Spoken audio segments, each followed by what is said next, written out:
pretty bad injury at the time. It was a nasty injury because it was compound, so you could literally see the bone of his jaw. You look into the mouth, inside his mouth. It was pretty horrendous. Pouring electrolytes into his mouth, and he goes, and then just keeps collapsing over and over and over again. Still unconscious. We had to drag him out the bath, and he died. He died. Yeah.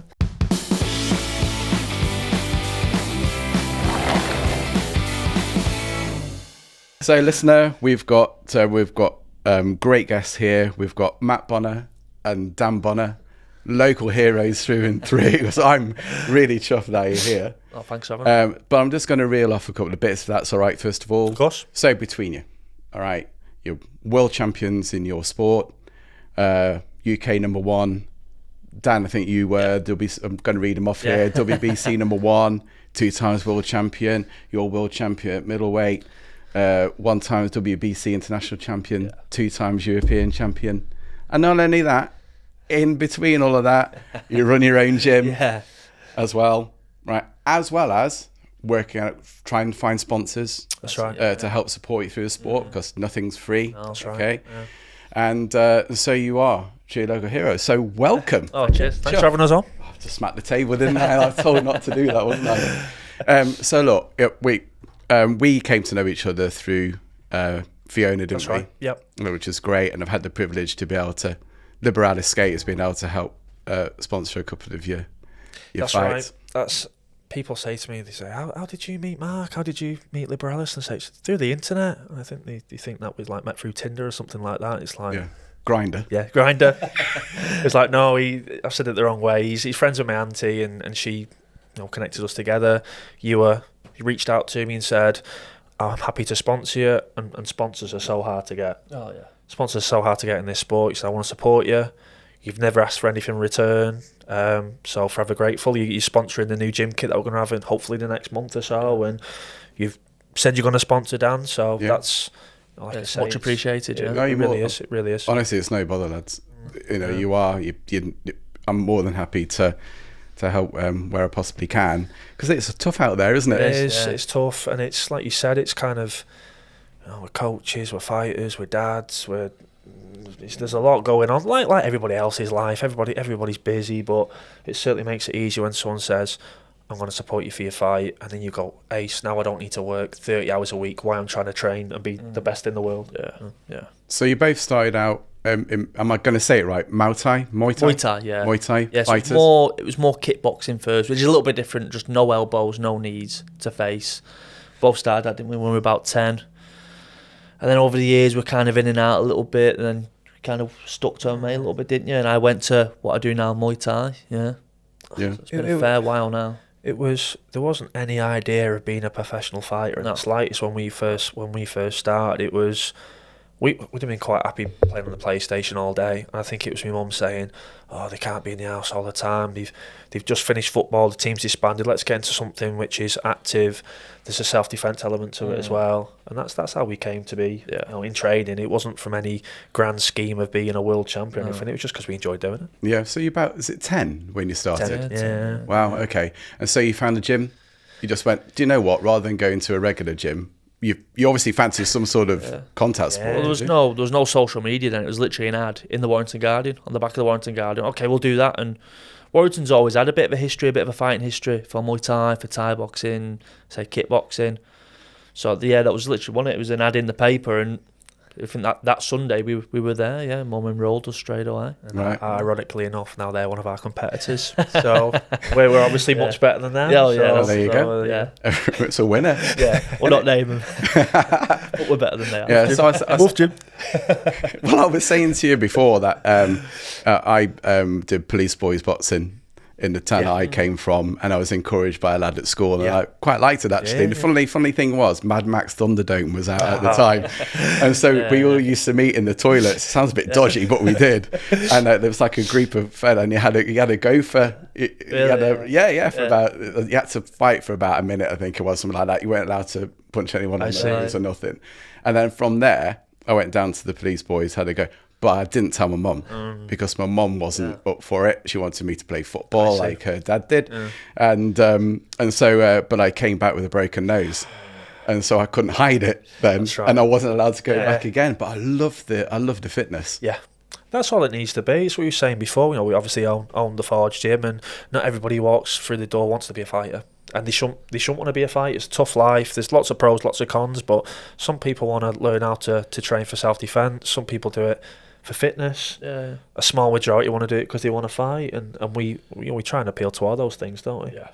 Say very small percentage of people actually are ready to fight. It's not easy, is it? It's not easy, no. And it's like you say, it's not really the life. I would never grab a kid and say, you should be a professional fighter.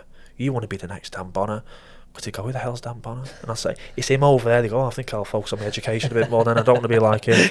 But it's like, you have to have a real passion for it. And I don't know, it tries not to be like too kind of cliche about it, but it's not a mistake when people pick up a guitar and become famous musicians or famous painters. There's a little bit of a calling in there. There's something that says, this is what I want to do, and I'll do whatever it takes to do it. And that was fighting for us, wasn't it? That was, say we're not curing cancer or punching people in the face, but it means a lot to us, doesn't it? Yeah.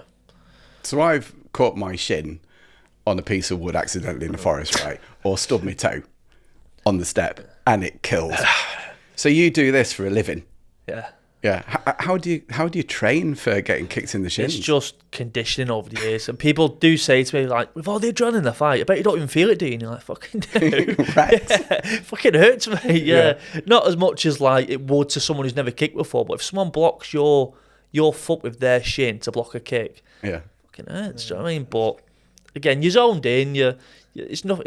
How does a player score a goal at Wembley every Saturday? What do you mean? It's just what you're programmed to do. You've done it that long. Yeah. It's drilled. It's consistent. It's what you're programmed for. It's what you've been doing. One of the most interesting fights I saw was Dustin Poitier, when he just concentrated on McGregor's leg at the time. And I hadn't really thought about it before, and I thought, that must wreck. And he just his game plan, concentrate. And the first time he fought McGregor, it was on I think it was his right shin, and he was focusing on the calf, I think it was, wasn't it? Calf kick Actually is massive knackered the tendon in, didn't he? And then he concentrated on his left shin the next fight. Yeah. But that was concentrated on both fighters. It must be tough. Yeah, that's an easy way to. Not only is it damaging the leg, but it's stopping them putting weight through the leg. If they can't put weight through the leg, they can't generate power. Yeah. It does shut down your game, and that could be 3 kicks. Wow. I was talking about briefly downstairs having a street fight. The first thing I did was throw a kick. Guy fell on the floor straight away, and that's off 1 kick. Even it don't matter how long you do it for. Like a kick's gonna hurt. It's just gonna hurt less if you're exposed to it. But if you're taking that shot, that damage, it's a lot about body language, isn't it? You cannot give away to your opponent that's hurt. I've been hit by body shots that have killed. Literally I wanted to go down, but if you show them that's hurt you, well, the first thing they're going to do is aim for that spot again. So that's where a lot of body language comes into it. You cannot show that's affected you at all. If anything, you've probably got to go forward to show that's not hurt you at all. Right. And they lose a little bit of hope then, thinking that they've hurt you when you're trying to give away. You see people oversell it a little bit, like someone will get caught with a punch and they'll like smile, or they'll nod, or they'll stick out the tongue, and the commentator's got onto it straight away and say, that hurt. He's kind of overselling, that was nothing. You think, that hurt then, and I can tell it hurt because you've shown me something there. Yeah. Do you think that's what happened with Fury? Possibly. Because he was doing a lot of showboating. Yeah. I wasn't sure whether or not he was... Did you see the fight? I've seen clips and bits. Yeah. But the problem was that I don't think he was getting the info from the corner, which was saying that he was behind the fight. I mean, he did have a few rounds, there's no question about it. But I wondered whether or not he was showboating a bit because the guy was going through. I think that can be an issue if you kind of get above your station with your coaches. Your coach needs to be that person who says, listen, this is going wrong here. We need to make this right. And if you go to a corner, your coach feels a little bit awkward saying that because you might not respond properly, you might throw a tantrum. Like, before you know it, you need to respect your coach, don't you? And I think that's what we both got. We've got coaches that we might not agree with all the time, but they say something and you listen to it. Yeah. And if that relationship would turn into a friendship, it kind of blurs the line a little bit. And it's not as effective as it would have.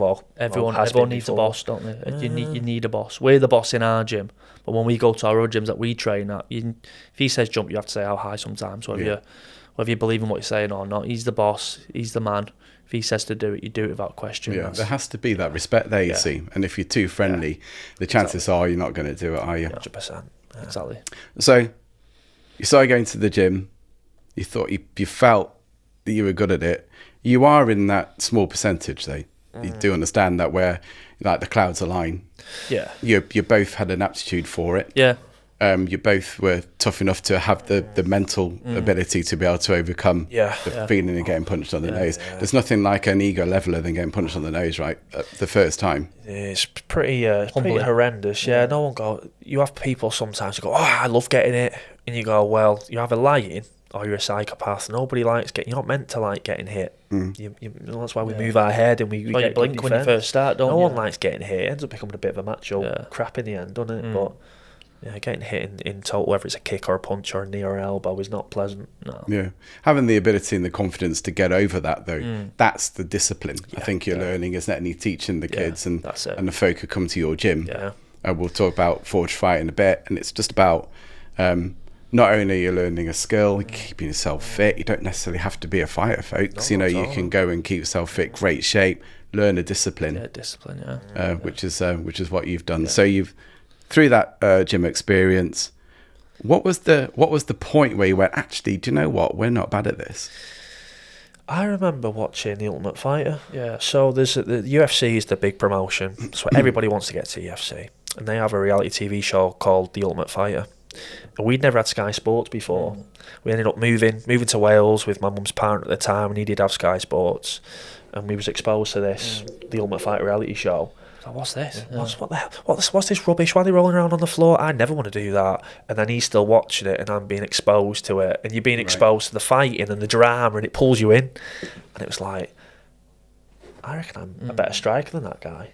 Wonder what would happen if I got my grappling good as well. And then the cogs start turning. Well, Michael. How old were you then? 17, 18. Right. We had Michael Bisping at the time. He's a bit of a legend, UFC champion, but he was the first UK UFC champion.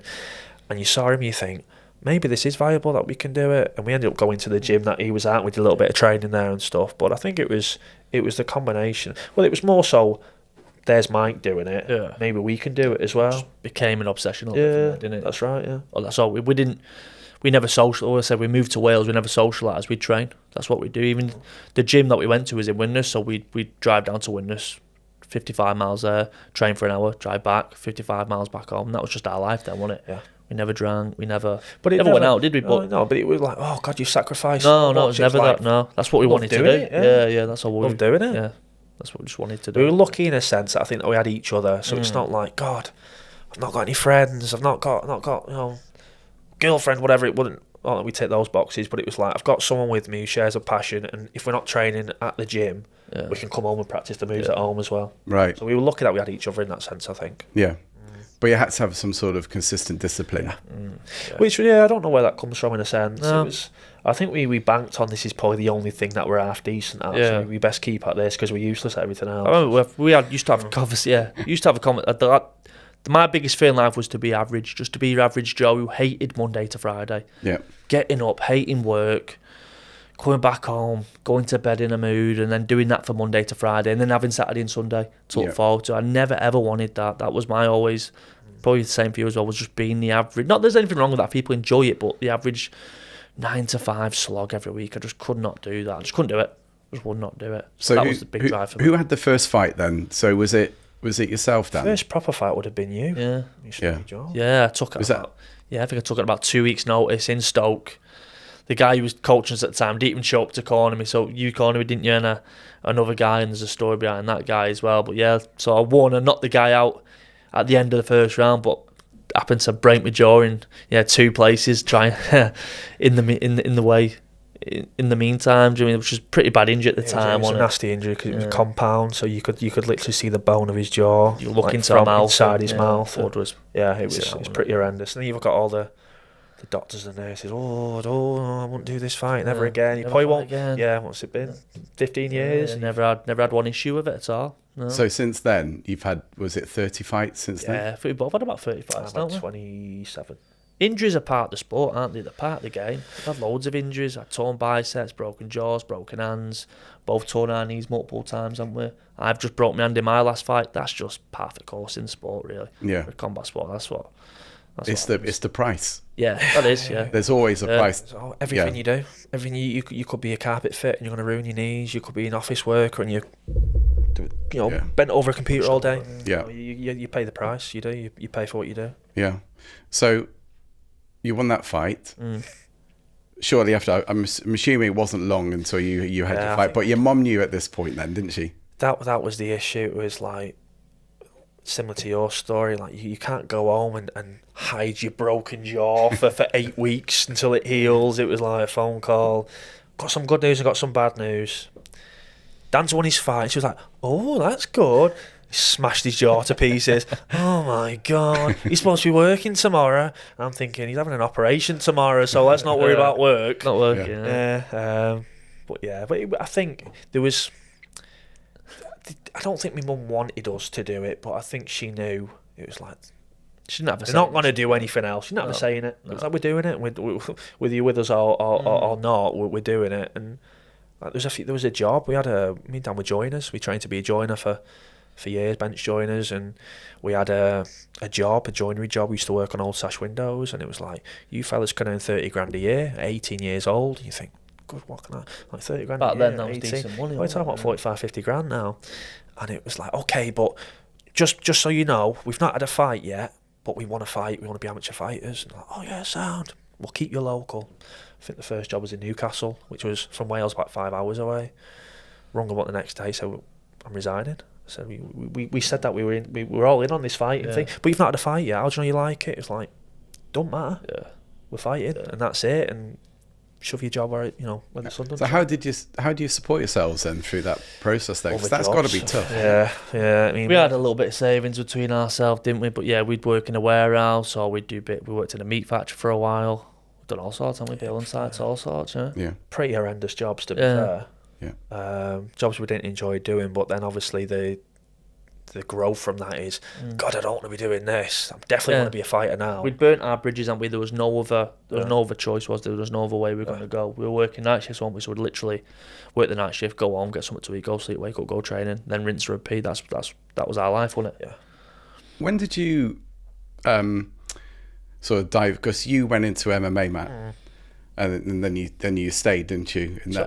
So Matthew stayed in MMA. Yeah. So we were both doing MMA, and I was playing with it. And Matthew was doing a bit better than me, weren't you? And we've always been the hardest people on us. It's always been us, hasn't it? We've always been the hardest on ourselves. So for me, it was okay. I'm going to go away from MMA for a while, do Muay Thai, see how that goes, get my strike a bit better. Then I'll come back to MMA then. Yeah. But doing so well at Muay Thai, and I started to enjoy it. I started to go at the gym that I still go to now, and I think you stick what you're good at. I was having so much success, I just stuck with that. Yeah. You stuck with your MMA, and I went over to Thai.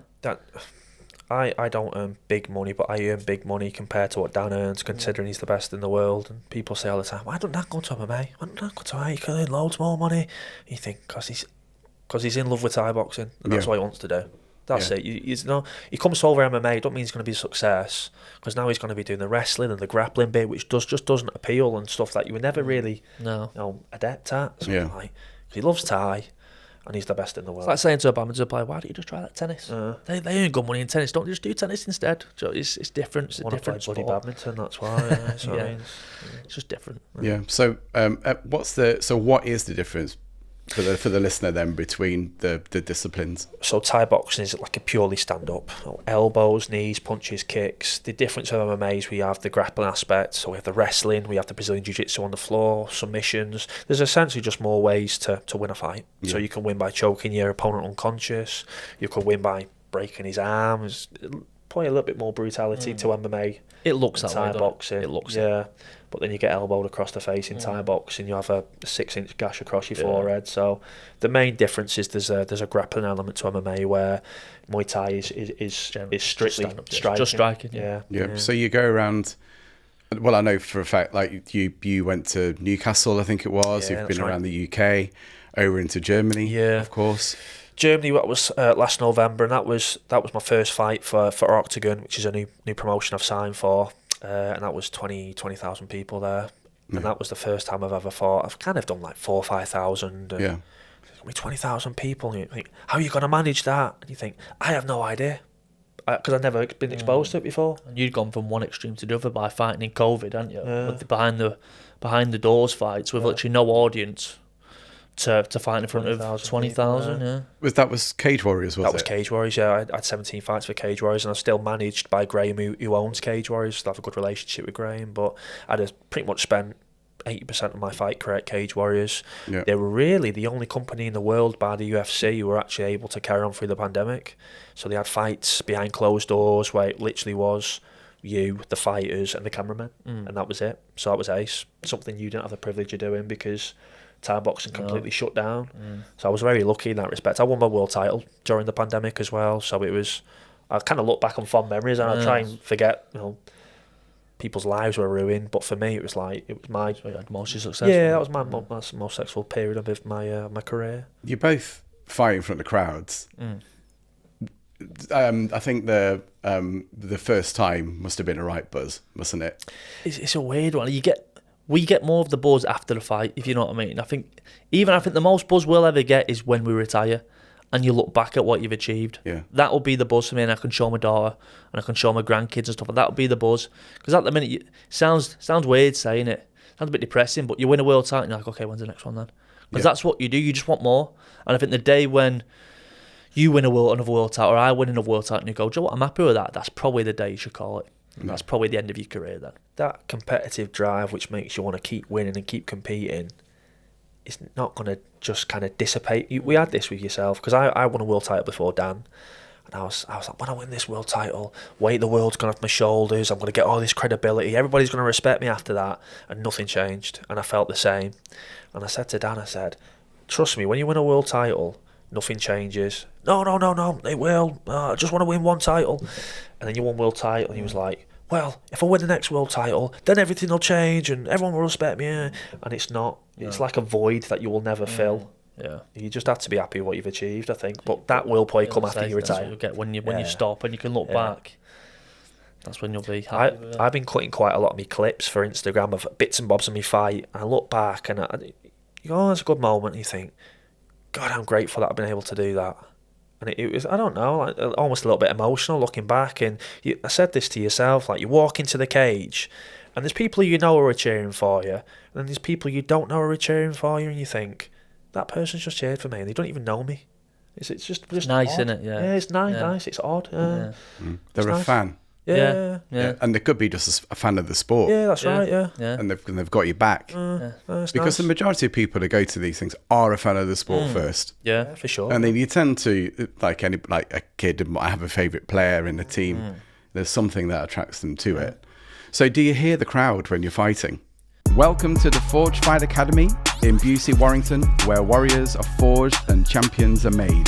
Whether you're a seasoned fighter or a beginner looking to tackle a new challenge or a hobby, or even trying to just keep fit, this is the place to train. Join Matt and Dan Bonner, both world champions, and experience the camaraderie and the satisfaction of pushing your boundaries to new heights. You can find them at forge-fight-academy.co.uk, as well as on Facebook and Instagram. Any new members will be entitled to £10 off their membership. Just quote Forge10 to any of the coaches to collect the offer. That's the Forge Fight Academy on Instagram.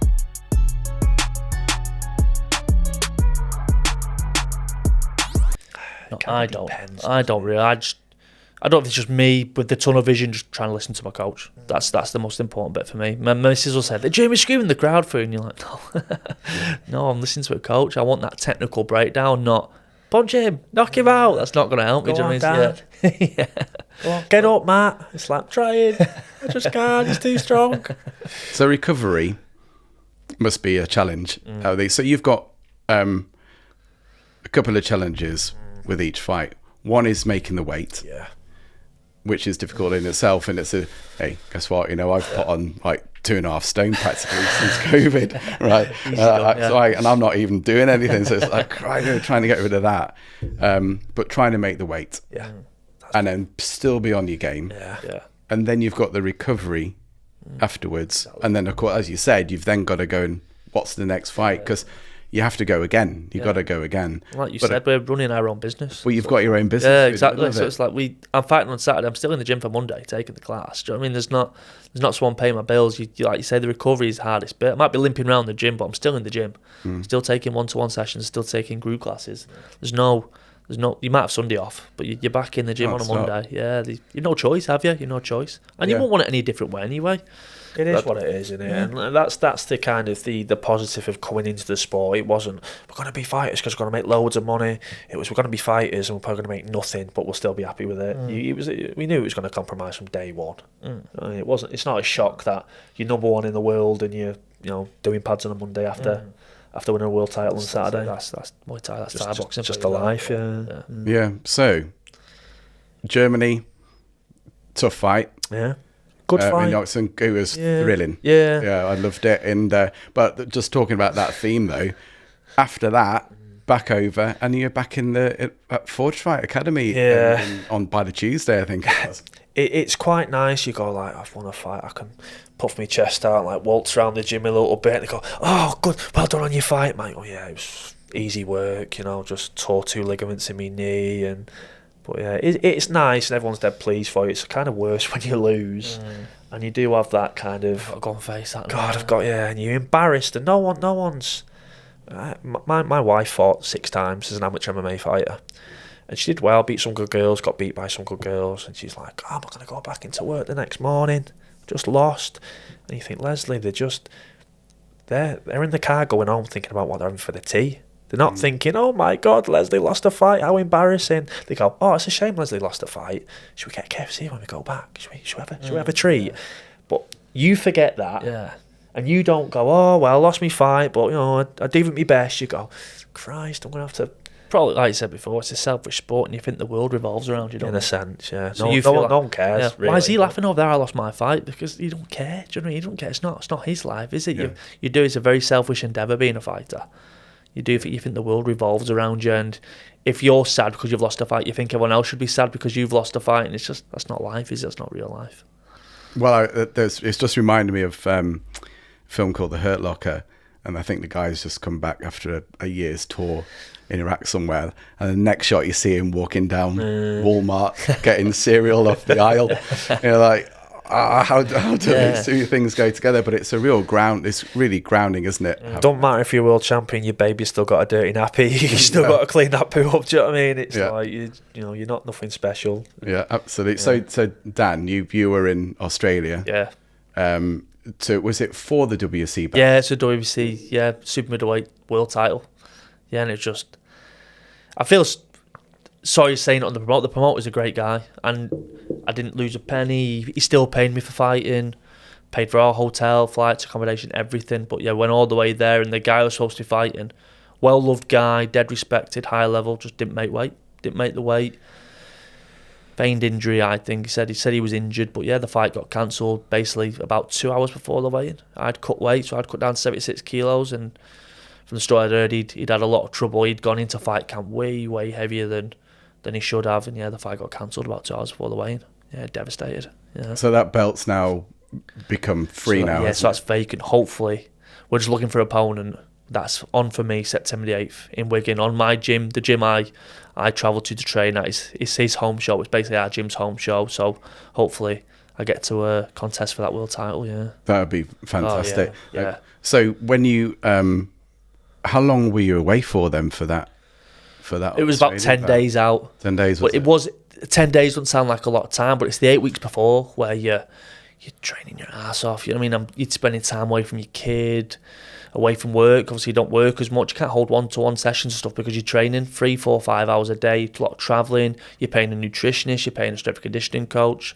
All builds up into quite a big deal. 10 days away to Australia doesn't sound that bad, does it? No. But it's not 10 days of enjoyment. You sit in a hotel room. Do you know what I mean? You're drained. You're training. You're on rubbish food and stuff. So that's where it kind of accumulates. That's why it's such a big deal. That was a lot of time. A lot of effort, and a lot of money went into that fight camp. Well, why was it in Australia? That's just where he's a Scottish guy, the guy was going to fight, but he lives in Australia, and they've got a big Muay Thai scene over there now. Right. They've done really good, like Sai, whose show it was, his show's called Rebellion. They've grown a real culture around Muay Thai over there, And with places in Australia, they're 2-3 hours away from Thailand, aren't they? So they can fly the Thais in as well. So a lot of the Australians are fighting the top Thais, and they've just built a great culture over there of Muay Thai, really. Well, Yeah. okay. So September then for you. Yeah. Training will start probably July. Yeah, I mean, I'm always training anyway, but yeah, when I start dialing it in, like my diet and all that, yeah, it'd probably be July. July sounds about right. Yeah. Right. So, well, I'll tell you what, I could probably take some. How do I lose a couple of kilograms, fellas? Tips. See, we do it different. We do diet over the 8 weeks, but a lot of ours is walk manipulation as well. So a lot of ours, whether you agree with it or not, well, I'll be cutting up to 8-9 kilos of water in the week of the fight. So I'll probably lose, say, 6 or 7 through dieting, and then the week of the fight, that's when the clever stuff, the walk manipulation, the sodium and the potassium stuff all starts coming in. So I say, whether you agree with that or not, I'll weigh in 76 the day before the fight. I might walk in the ring next day 86, 87 kilos. Yeah, Wow. I'll put 10 kilos on. Yeah, fairly easily. And that's through water, is it? Through water and carbohydrates, yeah. Wow. Yeah. Yeah, it's just manipulating certain like nutrients and electrolytes and Yeah, because see some fighters, don't you? Even bodybuilders, by the way, don't look well. That's right. So it makes me wonder, how do you get yourself? Because like brain fog must kick in at this point, That's where kind of sports performance and healthy lifestyle clash. Because bodybuilders is a good example. You look at a guy on stage who's all muscle, and you go, wow, he looks like a healthy individual. And you go, well, actually, he's injected steroids for the last 12 weeks. His heart's about to collapse. He's 3% body fat. He's tensing, and it's hard to even hold a bicep pose. It's the opposite. yeah. I had a training partner once who nearly died in a bath. So we cut our weight in hot baths. You sweat, you wrap up afterwards, and you extend this sweat. He was in the bath. I wasn't even managing him. I was fighting the next day as well.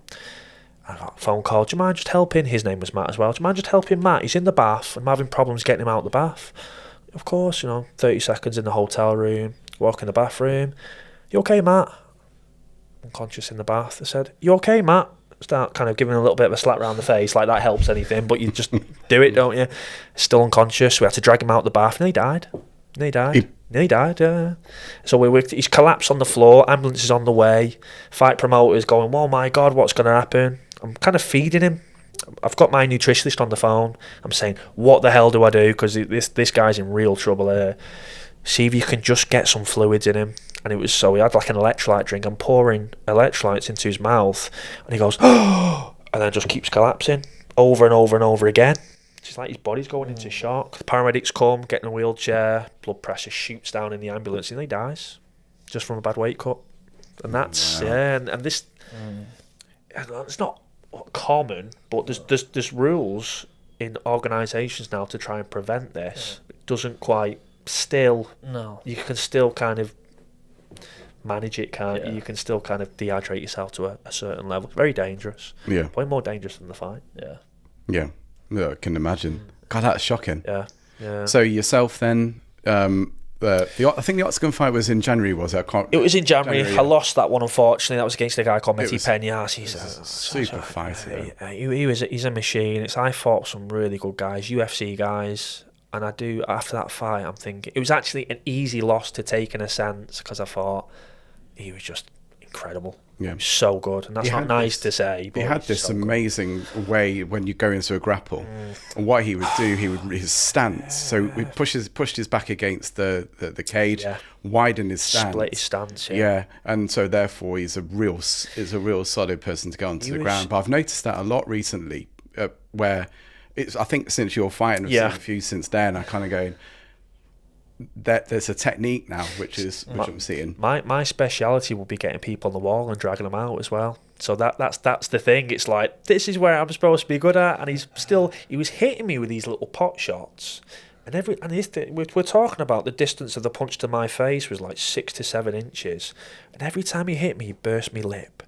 He kind of swollen up my eye, and the little shots, and every time I was thinking, This isn't true. This isn't real. This. No, I cornered. You had him against the cage, and I'm thinking, "Sure, doing all right. Yeah, it's gonna be a tough fight, but he's doing okay." And then you turn around, and your lip was bleeding, your nose bleeding, everything your was like face was full of blood. But he was exceptional on that night. He was so dialed in. Even you on your best, anyone at the best, how'd you take him out? I don't know. Very tricky, very tricky. So I'd say you can look at fights sometimes and go, oh, if I'd always done that, or imagine if I'd done that instead. But I don't know how. Say it's not nice to say, how would you beat that guy? I can't put it together. You said afterwards, you said if this was medieval times, he would have stole your shit, raped your missus, and killed you, and you wouldn't have been able to do anything about it. I was lucky that the referee was in there to pull him off me. It was one of those, and you go, that's not my nice feeling to be absolutely dominated by somebody. Right. So have you got one coming up soon? Well, hopefully. I thought I had one this weekend, funny enough. I got asked last week if I'd go Prague and fight. Yeah, is that? But you went, sorry, lads, we're doing the Local Heroes podcast, aren't we? Podcast, so I'm worried. Easy on. That's right. I said, okay, let's see if we can sort it out. And then didn't hear anything back. So. Okay, so it was probably like a dip your toe in, see it was see very whether or not much, you're in. could you do it if we need you? Yeah. And I was like, yeah, I probably could. I can't turn down that sort of money. Yeah. And then in the end, it was like, I didn't hear anything back until the guy I was supposed to be fighting, they announced him on another show. And it was like kind of going on Facebook and finding out you've been dumped by your missus. It was like, I was supposed to be fighting him in Prague next week, and now he's fighting in July. What's going on? I say, So hopefully something soon. Not the best at communicating, unfortunately. Very good in other ways, but for myself and a few fighters, we would say, come on, just let us know. If I'm not fighting, it's fine. Say, we wanted you, but now we don't need you. Sorry to waste your time. No problem. Just don't message you. No. It's a great experience, though, what you had. Yeah, I loved it. And I noticed that you get onto social media a lot, you try and post them. Again, folk might not realise, so the listener might not realise, for example, you do your own socials. You don't have a whole team around you. We're trying to be a bit more creative with it and stuff. This is what you're kind of getting stuck into now, and you're like getting on TikTok and stuff, and we say we're doing content and we're on TikTok, and I think it's not me and Dan doing TikTok dances. That's not the kind of like content we're doing. It's not Dan twerking or anything like that. Although we might pay. Yeah, how much? The OnlyFans thing just didn't work out, so we've stopped doing that. But no, we're just about, this is what we do in the gym. This is Dan. This is me. This is what we've done. This is what we're doing. Yeah, and just getting generally our names out there, isn't it? That's it. Just and like you say, it's free. It takes a bit of time. You half enjoy doing it though. It's learning something new, and it's something that I say you're not paying somebody to do. It's something that comes organically from you. Say becoming a high level fighter doesn't happen by accident. You have got to seek out the best coaches. It didn't happen just to go to next gen by accident, did you? Strolled into Paul Rimmer, Paddy Array. You research these people, and that's how you become a champion. Yeah, you've got to have the mindset and the physical ability, but you've got to be nurtured by someone. And I'd like to think we are the best coaches. He's the best MMA coach in the area, and I'm the best Muay Thai coach in the area. And no one comes close to us in that department. I was going to sort of say that really. So what we're talking about here is, let's say over 20 years, you started off as a sport, you've got the thread through, you've maintained your discipline, you've kept yourselves fit all the way through, you've had to get away from some of the distractions, which is going to make you great. That's how you get good into that top percentile. You've maintained that over this course of time, so that's discipline. I think consistency is always quite tricky, isn't it? Especially with other things. And so, I mean, I see it in skateboarding and football and things where folk who are, they're actually pretty good, to be honest, but they'll lose the focus after a couple of years. You're not going to be great then. You have to maintain it. But I think what I've taken from this is, you're not necessarily going to be a world champion, but do it for the love of it. 100%. It's again extremely cliche, but just be better than you was yesterday. It's a shame because we see guys come in and they'll say, I want to fight. And you go, okay, great. Let's train for a year before you have a fight. Let's get you stuck in. There's a lot to learn. It might take more than a year. You just see him kind of go, a year? Like it's a long time. Like that 17-year-old hasn't got a year. And you go, yeah, because it's a process and I need to get to know you. We need to develop this fighting system or whatever. Oh, okay. They're coming for 2-3 sessions and then they don't come in anymore. And then 6 months later, you're back again. And you go, wow, the progress you could have made in 6 months. And then 3 years later, they're still not had a fight. And they're still coming in. And then they're not. And then they are. And then they're not. And it's like, whose time are you wasting there? It's not mine. You've just got to be, and be honesty. I think that's where I've trained loads of times, but I've never been consistent. So I might train for 3 or 4 years as a CrossFitter, for example, got a little injury, lost my thread, Yeah. But you have to. I think the lesson for me was I should have maintained, carried on doing something, and I think you kind of can lose the thread a little bit. Sure. Yeah, the cliche, it's a lifestyle, isn't it? It's a routine, it's a lifestyle. And once you stray from that, so much harder to get back into that then. Yeah. So to have a bit of empathy, there probably is a bit more distractions these days. Do you know what I mean? We didn't have phones when we were 10. No. Imagine if you had a phone when you were 10, or you're constantly on the phone, you're getting that dopamine from Instagram or TikTok, whatever it might be. There is more distractions, but you've got to silence that a little bit and just do something constructive. Say to the lads in the gym, like, get used to losing. Get used to losing, because you might be the man one day and get absolutely smashed another day. You might get dominated by your partner. Get used to losing. Yeah. So the academy then. So you was it 10 years ago when you started with the gym? About that, hasn't it? It was called something else first, wasn't it? Called Supremacy. Then when we took over it ourselves, because it was we shared ownership, we changed it to the Forge, didn't we? I imagine 10 years is probably reasonable. That's pretty accurate. Yeah. Where did the name come from? Did I call it that, or did you? I think it was me. I'm going to take credit for it. But it was essentially the idea behind Forging. you're getting. I don't know. I guess the analogy would be you're like crafting a sword or whatever. It takes a few knocks before you sharpen the blade or whatever it might be, and I guess that was forging a weapon in it. Forging fighters. Yeah. So for the listener, what is Forge Fire Academy? The premium best gym in Warrington. It is. It's for everyone. It's not just we keep talking about fighting. It's not just for fighters. It can be the 35-year-old single mum who wants to go and whack a bit of pads, get a bit of frustration out, or get fit or whatever. I mean, if you want to fight, brilliant. If you don't, brilliant. It's not a one suit fits all, is it? Do you know what I mean? Just be young lads, young girls. You just want a hobby, want to socialise a little bit, but want to make the most out of it and get fit at the same time. Might do a bit of self-defence. So, when me and Dan, before we bought our shares into the gym when it was Supremacy, we didn't talk to anyone in the gym, seriously, for about 4 years. Same training partners day in, day out, didn't speak to them about 4 years. It was like, we want to be professional fighters. We don't need to know. We don't need to be social. We don't need to know your names, not interested. Then we bought shares in the company, thought, Christ, we're going to need to actually know people's names here and get to know them and build a little bit of a brotherhood, and that's what it's become, hasn't it? And that's what's kind of forced us to be leaders as well, and forced us to, kind of. I won't say we were naturally leaders at all. I think you need like a really strong, got good relationship with our dad, but I won't say he's a leader. And we have become leaders, but we forced that upon ourselves, haven't we? Yeah. And that only comes by kind of sticking your neck out. And being competent as a coach, and then showing the way in your fights as well. You can't go to a Dan Bonner Thai boxing session and go, what the hell does he know? Yeah. He's the best in the world, so he knows. Do you know what I mean?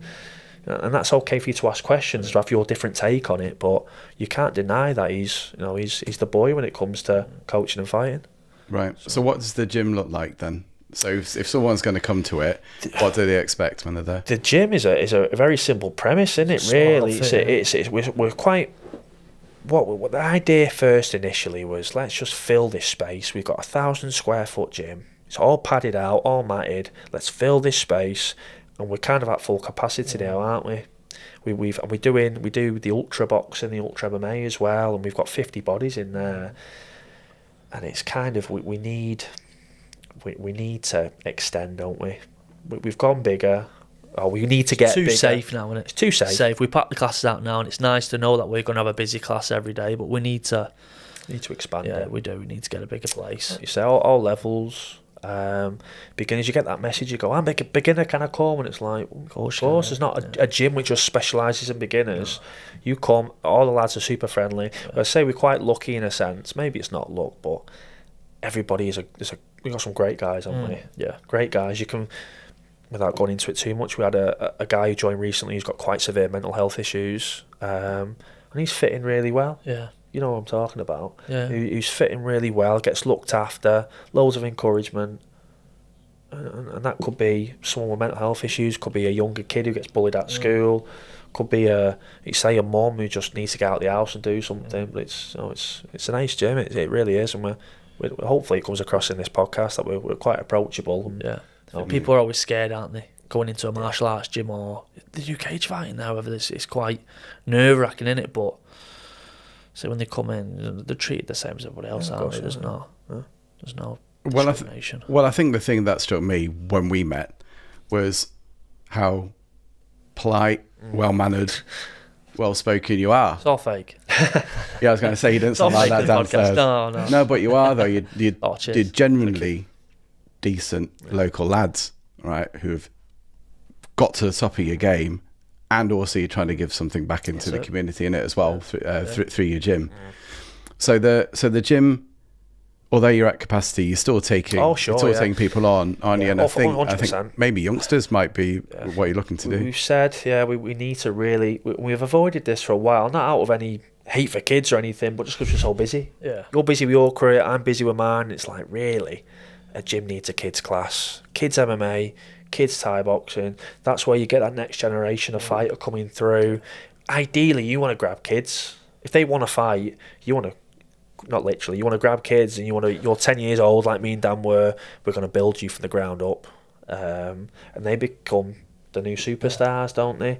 And like we say before, you get kids in and they can be in for a solid 6 months. They make more progress than we made in 5 years. Yeah. And you go, wow, you don't even know how good you are, and I don't know if I should tell you how good you are either, just to keep you a little bit humble. But the idea is, like you say, try and expand the classes a little bit now. Yeah, get the kids' classes going, work on getting more content out. It is giving back as well, like we said, and you get these kids who come in because they're being bullied at school, but you find out the guys, the young kids who train, they don't become bullies either.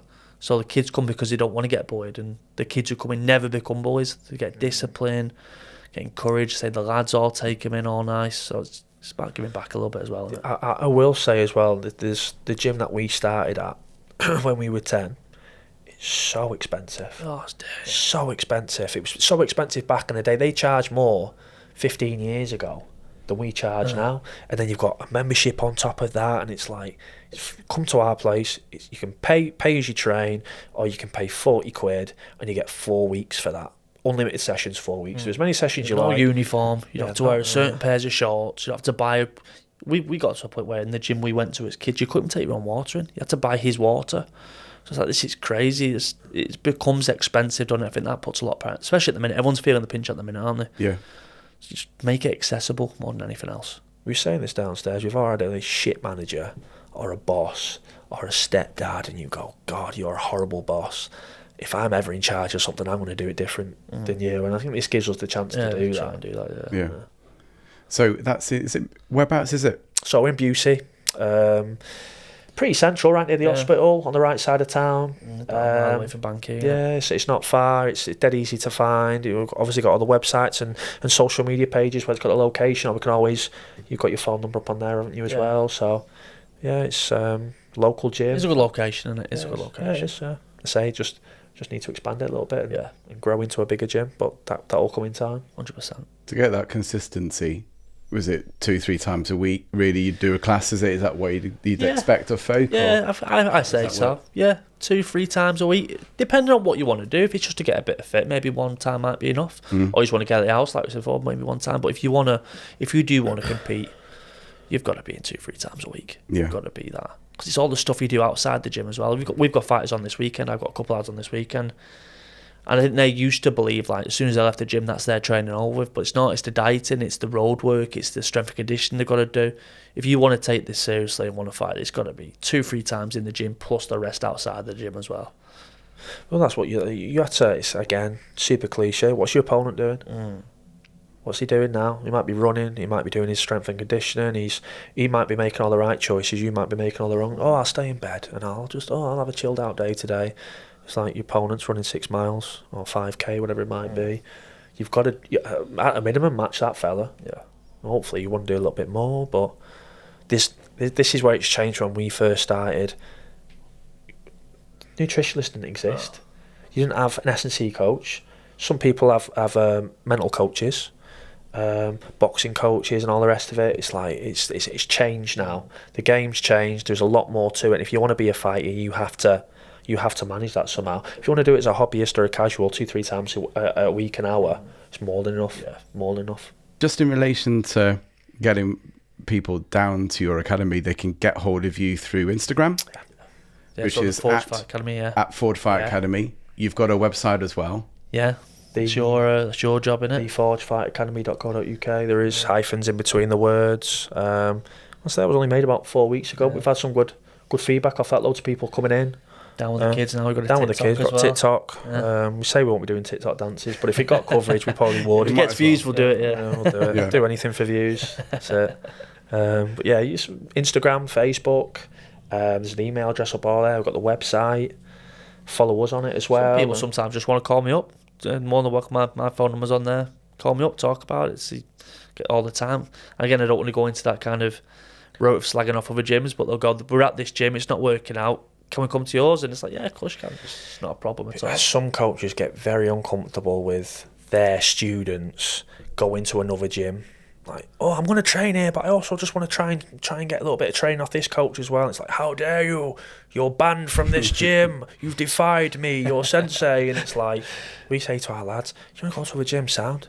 Go there. Yeah. Most of the time, I would say, they go, oh, it's not that good there, you know, we're going to double down here instead. Sometimes they don't appreciate what you've got until you've gone somewhere else, do you? So, well, yeah, let them go. It ends up becoming a bit of a self-esteem issue for that coach. Yeah. Oh, well, I know he's better than me, so if you go there, he might not come back. And it's like, Be better then. Be better. How about upgrade your product a little bit, do more. But yeah, anyone's welcome, aren't they? And say hopefully we're pretty down to earth, and we'll just keep extending what we're already doing. And like you say, we need to get better as well. We need to do more. That's something we're always conscious of. We're still fighting, aren't we? We're still learning now. I think once we stop learning, that's when it become boring. Yeah, that's right. I was just thinking about that actually, when you're in the business or anything, you learn all the time.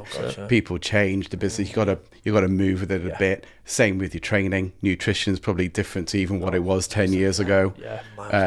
The mindset of folk changed, so you have to adapt to that. So like you say, you're probably completely different fighters from when you were 18 to what you are today, you know, through that experience. This is the big positive about still fighting, is that you're still learning off your coach. I'm still learning off my coach, and they are at the height of their game. They're the best coaches you can have in the area that we're of. We're getting there, but we've not got the experience they've got. So you're learning off these people all the time, and they're showing you a technique, and you go, "Oh my God, why didn't I think of that?" And that's the positive of still being coached as a coach. You become a byproduct of them, don't you? Yeah, everything just dribbles down off them. Yeah, singing off the same hymn sheet. That's right. Yeah, and you go like, I'm showing you this move, but I learned this off my coach. It works really well. I think what's great about you both is that because you live and breathe it, and you still, it doesn't even matter, say, by the way, if you'd finished, you've got the experience, and it's great that you can then train that into the folk who are coming to the gym. You can't fight forever, can you? That's the thing that you're lucky if you manage late 30s, early 40s. There are fighters who do go into the early 40s now, but we understand that you can't do this forever, and our path after that will be absolutely nailing the coaching even more, wouldn't it? But it's good to have that avenue after. I think you find this a lot. You probably more so in boxing, where become drug addicts and alcoholics, and because they've had this goal. I get up out of bed in the morning because I'm fighting in 6 weeks' time. What do you do when that's gone? And a lot of these people will never get that high back. They'll never get that adrenaline, and I guess our high, in a sense, is living through your fighters, isn't it? And seeing them succeed.